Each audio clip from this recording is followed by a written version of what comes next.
Let's hear the word of the Lord spoken through Isaiah the prophet. For I am about to create new heavens and a new earth. The former things shall not be remembered or come to mind, but be glad and rejoice forever in what I am creating. For I am about to create Jerusalem as a joy, and its people as a delight. I will rejoice in Jerusalem and delight in my people. No more shall the sound of weeping be heard in it, or the cry of distress. No more shall there be in it an infant that lives but a few days, or an old person who does not live out a lifetime. For one who dies at 100 years will be considered a youth, and one who falls short of 100 will be considered accursed. They shall build houses and inhabit them. They shall plant vineyards and eat their fruit. They shall not build and another inhabit. They shall not plant and another eat. For like the days of a tree shall the days of my people be, and my chosen shall long enjoy the work of their hands. They shall not labor in vain, or bear children for calamity. For they shall be offspring blessed by the Lord, and their descendants as well. Before they call, I will answer. While they are yet speaking, I will hear. The wolf and the lamb shall feed together. The lion shall eat straw like the ox, but the serpent, its food shall be dust. They shall not hurt or destroy on all my holy mountain, says the Lord. The word of the Lord.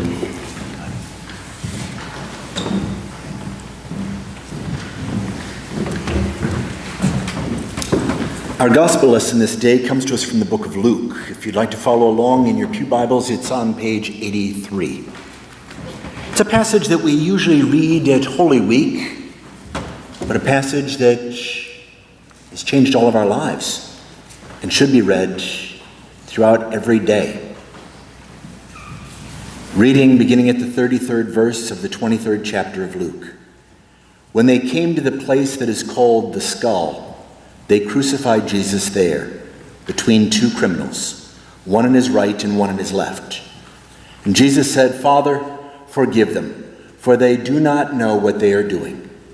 And they cast lots to divide Jesus' clothing. And the people stood by watching.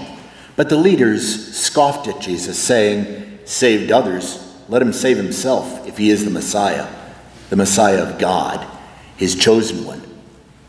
Soldiers also mocked him, coming up and offering him sour wine and saying, "If you are the king of the Jews, save yourself."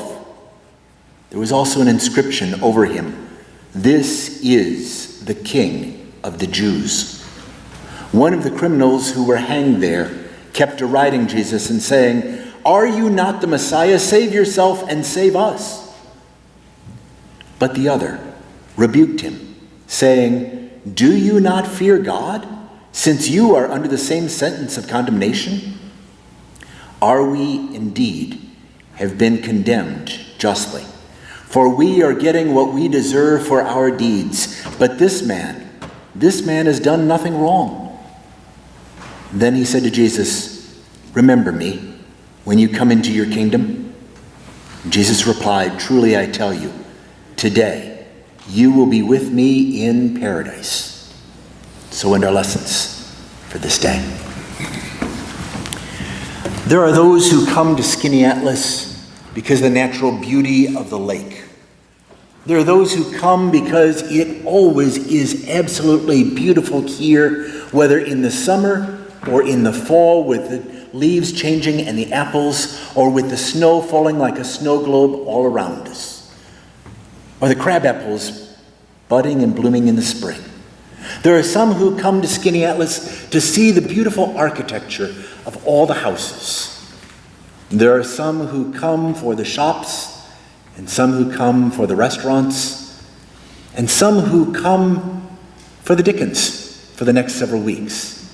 But what has always fascinated me about Skaneateles, the part that I love to share with others, is the inventiveness of the people of Skaneateles. This is a people with ideas, and a people not just with an inspiration, but the fidelity and the caring to follow it through until those ideas become real. We have in the midst of our church the inventor of Cocoa Pebbles cereal and Fruity Pebbles cereal and pull-up training pants with superheroes. Do you remember 30 years ago when Tylenol was tampered with by terrorists, when they put cyanide in the capsules? A member of our congregation decided to take all the product off all the shelves in all the world until they could make it tamper-proof. He came up with that idea. Those in our congregation came up with barcodes and barcode readers. They came up with the scope to look in your eyes and down your throat to diagnose disease.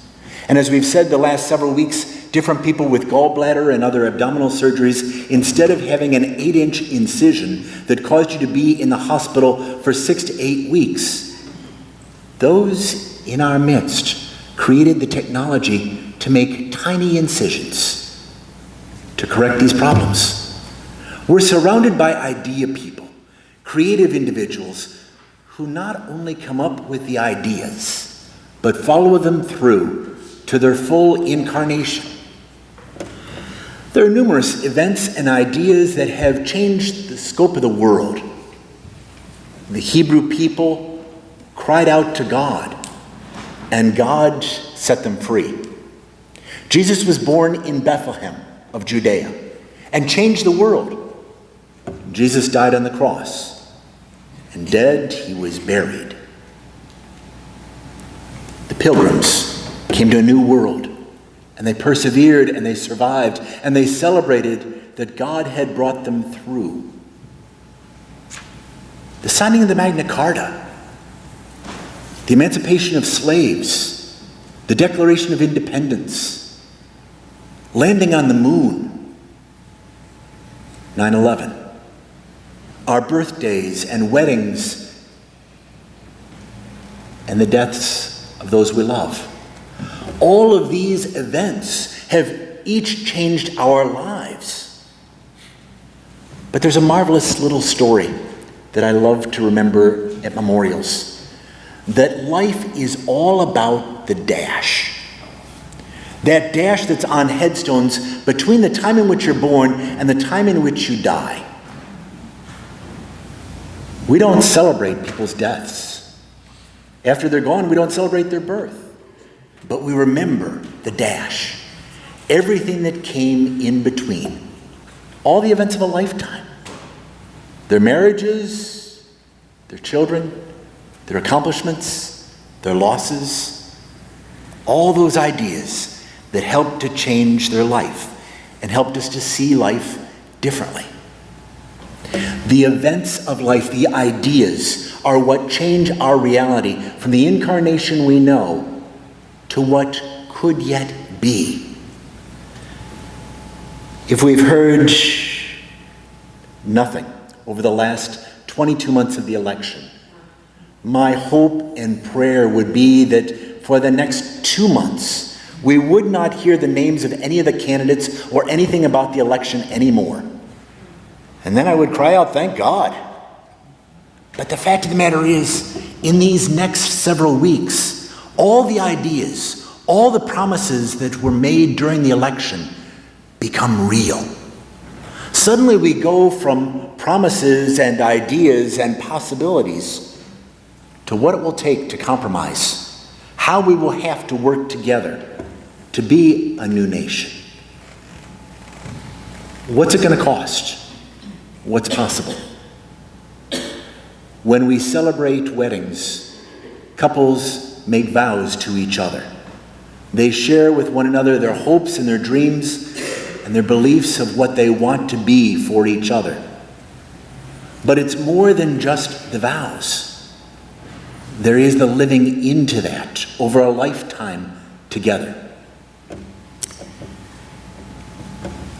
While there were ancient stories of a long, long time ago, fables of Adam and Eve and Abraham and Sarah, Isaac and Jacob, there came a time in which the Pharaoh no longer remembered who Joseph was. So much time had passed, such oppression had come, that not only Pharaoh, but all the Egyptians and all the Hebrews forgot about Joseph. And they lived in slavery. That was their incarnation of reality. To be born as a slave, to be whipped and beaten and raped and sold. Your only worth was in dollars and cents and the labor you could provide until you died. And the people got to a time where they were without hope. And so they prayed to God. The first point that I want you to remember this day is that the events and ideas of this life make a difference. These are the points at which we change reality.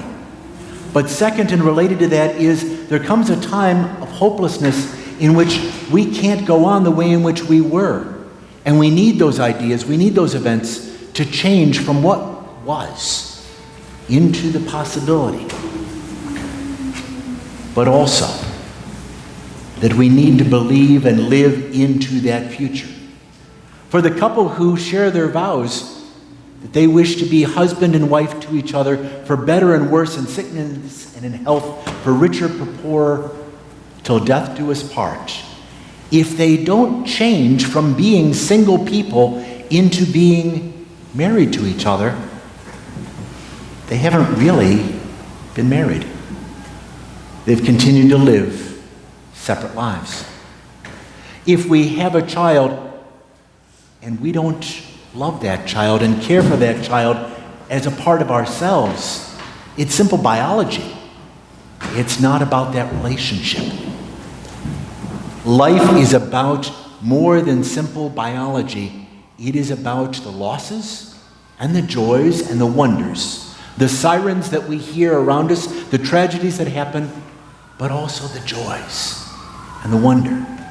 It's in these events that we change and become incarnate with one another, that we make faith real. The greatest shame that the early church felt was over the death of Christ. Not simply that he died, but he died a shameful death. Death as a criminal. Death as a traitor, hung out for all the world to see in his suffering, and afterwards was buried. And the people did something amazing. They took that symbol that was supposed to invoke fear, that was supposed to be about oppression and power and dominance, that all the world should be afraid of the empire, and they made of it something new and different. They saw in that cross a crossroads of life. The possibility that it's not about where we have been, but a new idea, that there was something beyond this life. Christ the King is more than about the third Sunday in November. This is more than about the end of the church year. This is the time in which we realize that the birth of Jesus in Bethlehem was not simply about a baby, but about God entering in and being incarnate with us. Our lives being touched by God, and God being one with us, caring about us. And when Christ died on the cross, it was not simply the death of a man, but the death for us all, taking all our sins and all our pain and all our loss and all our divisions and letting them die. And on Easter morning, the hope and possibility of something we had never anticipated before. Something incredible. That God didn't leave Jesus dead, but God raised him up. And God offered to all of us the possibility of incarnation. I'm told that this election was because the government was broken. There's been a great deal of corruption. There's been a great deal of money that's flowed. There's been a great deal of lobbying. And all that is to end. There's going to be a draining of the swamp. But I don't hear in any of that an end to civil rights, an end to the rights of women, an end to the love of children, an end to integration between the races and acceptance of one another. I don't hear in any of that, let's waste the earth and pollute it as much as we can. Or let's frack it so that we get our oil, but the water is poisoned. No, instead, as the government changes, as our country changes, as our world changes, we as people need to stand up for what we individually believe. No longer is it a time for our politicians to make speeches, but for us to talk together and to make real what we believe in. If those things matter, if some other ideas are important to us, for us to talk together and to listen to one another and to change each other's minds. My hope and prayer is that this Thanksgiving, instead of our gorging ourselves on more turkey and stuffing and pie than we could imagine, that we would talk with our relatives and neighbors and listen. And maybe, instead of being like lions who roar and snarl at one another, that we'd put away our fears and we would try to trust. That we would be like lambs with one another. Instead of being wolves who devour, that we would lay down with each other and listen. There's something incredible about how Thanksgiving leads us into Advent. That we stop at this point to give thanks to God for all that has been and the hope of what God incarnate with us will be. Thanks be to God.